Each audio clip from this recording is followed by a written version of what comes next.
আল্লাহ বলে আমার জান্নাত বানানোই হয়েছে মুত্তাকিদের জন্য। জান্নাত বানানোই হয়েছে মুত্তাকি। উইদ্দাত লিল মুত্তাকিন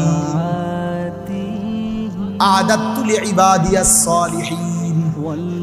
হাদিসে কুদসিতে আছে, আল্লাহ বলেন আমার নেক বান্দাদের জন্য আমি জান্নাত বানিয়েছি। তাহলে তাকওয়া। এখন তাকওয়া মানে কি? আল্লাহ যেটা আমাদের কাছে চায়, তাকওয়া মানে দুই জিনিস। এক নাম্বার হলো গুনাহ ছেড়ে দেওয়া, দুই নাম্বার হলো আদেশ পালন করা। এক নাম্বার কি? আবার বলে শুনেন, গরম লাগলে কোনো অসুবিধা নেই, গরম লাগলে মরতেন, গরম লাগলে মারা যাবে, মরলে আরো আগে মরে গেলেন, গরম তো আরো আগে দিনও ছিল। তো কাজে এটা নিয়ে তো টেনশনের কিছু নেই। গরম লাগে আল্লাহর জন্য, এটুকু গরম সয়ে যদি এই ঘামের বিনিময় রব যদি বলে মাফ করে দিলাম, কেমন হবে?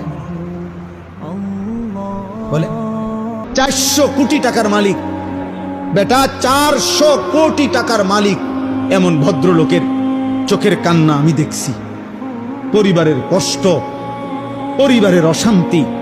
বলতেছে হুজুর গোটা পৃথিবী জানে সকালবেলা আমার অফিসের হাসি দেখলে আমার 1,20,00,000 টাকা দামের 4টা গাড়ি প্রতিদিন আমার ঘরের সামনে রেডি থাকে, ড্রাইভার 4 জন আলাদা।